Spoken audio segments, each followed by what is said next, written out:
Hello everybody. So today's immunity booster is all about salt. When you think of salt, probably the first thing that comes to your mind is, well, try not to eat too much.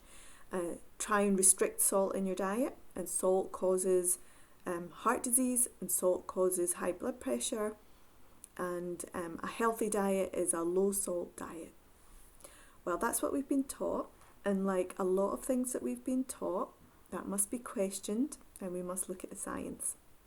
There is very weak science, which has never stood up to scientific scrutiny, to suggest that salt can reduce blood pressure, but only in a tiny percentage of the population with high blood pressure, and not even the majority of those patients. So it's a minority of those patients with high blood pressure, very high blood pressure, that actually benefit from a salt reduced diet. And yet it's been extrapolated to the mass population globally. So a couple of little facts: we are consuming less salt than we ever have in history, because salt used to be the main preservative, and we used to use huge amounts of salt to preserve meat and fish and vegetables, to make cheese and so on.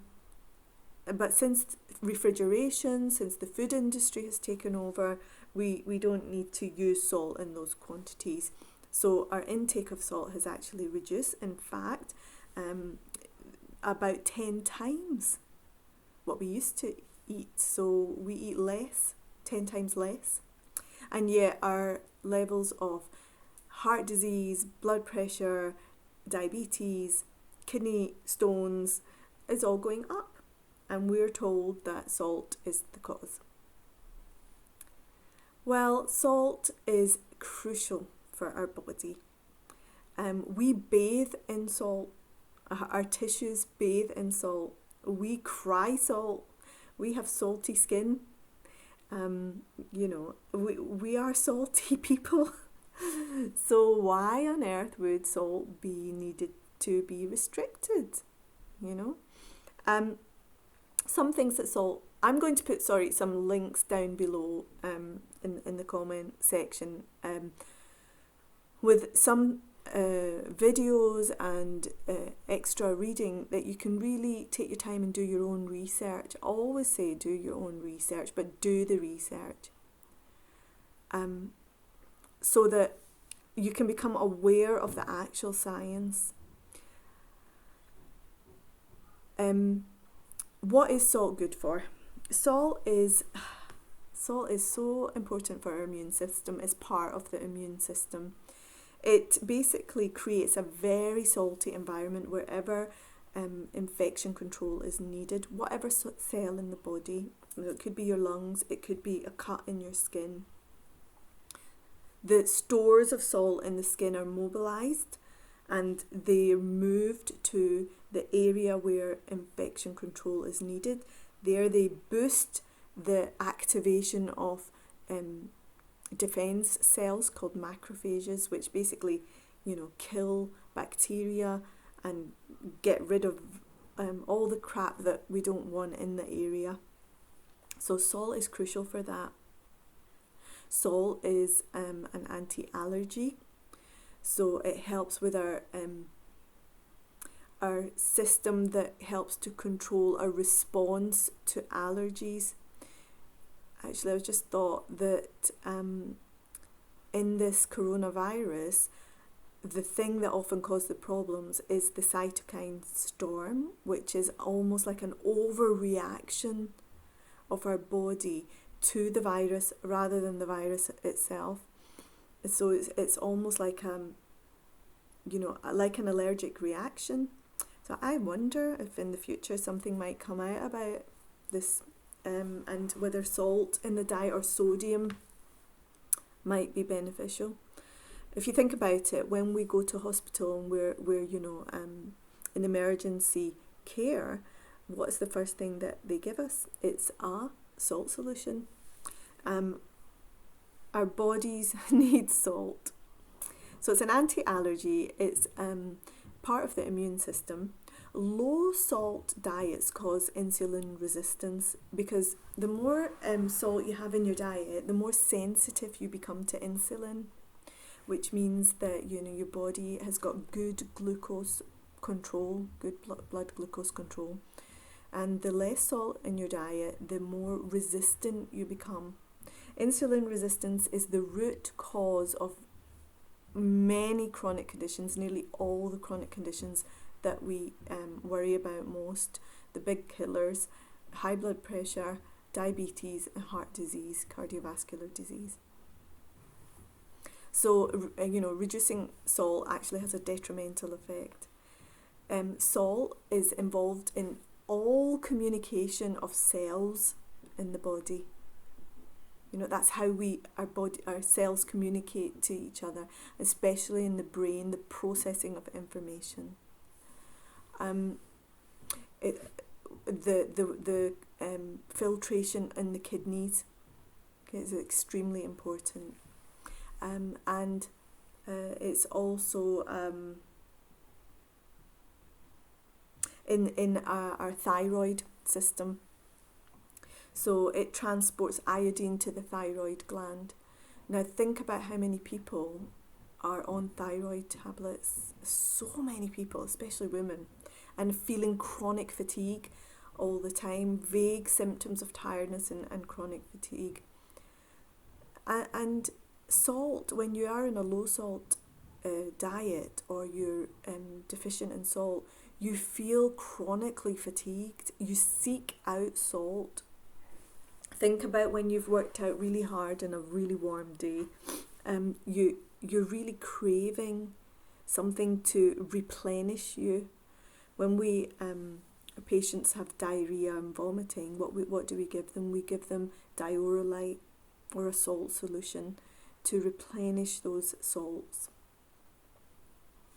So these are all the benefits of salt. You can't just take a crucial substance like sodium chloride and link it to one aspect of our body. Our body doesn't work like that. Our body is a unique, beautiful, perfectly created system of different organs all functioning beautifully. And salt may reduce blood pressure. Reducing salt may reduce blood pressure somewhat, but you have to think about what does that reduction do to everything else in the body. It pretty much screws it up. So I would start to look at this and read more about it. We are being asked to have 4 to 6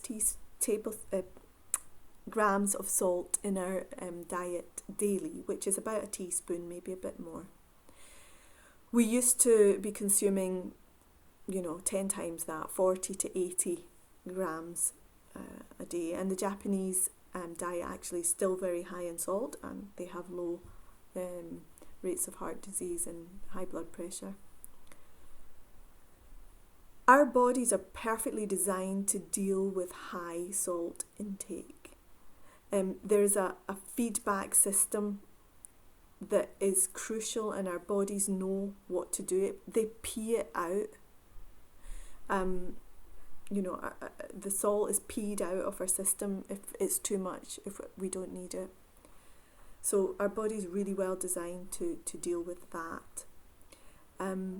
But a low salt diet, our body really can't deal with it. It's very well known that low salt diets cause a lot of problems. And our bodies will seek out salt to try and increase the salt content that we take in.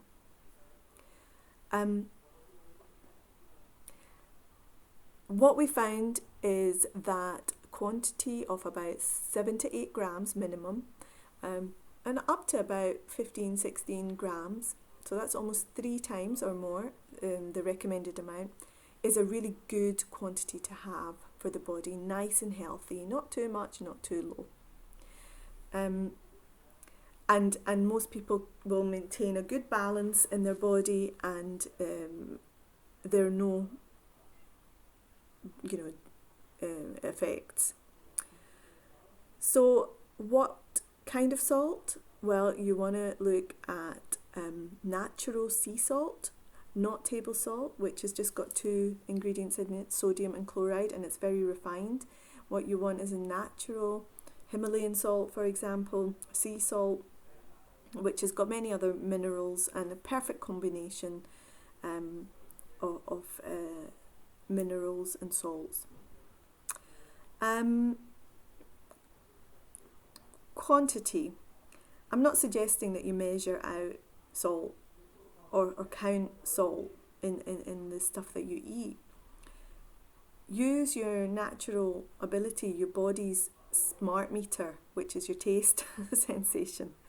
When you're cooking, your body will tell you, because it will be enjoyable, it'll be tasty. That's how you know you've got the right quantity of salt. Interestingly, many people think that if you start to eat a lot of salt, you'll start to eating more and more and more, but like when you start eating sugar. Well, salt works slightly differently. It's got a negative feedback system, unlike sugar, alcohol, drugs, which have got a positive feedback system, meaning that when you start taking small amounts, then you keep wanting more and more and more to fulfill the craving and the desired effect. Salt works in the opposite way. When your body reaches what it needs, it starts to decrease its appetite for salt, so you no longer crave it.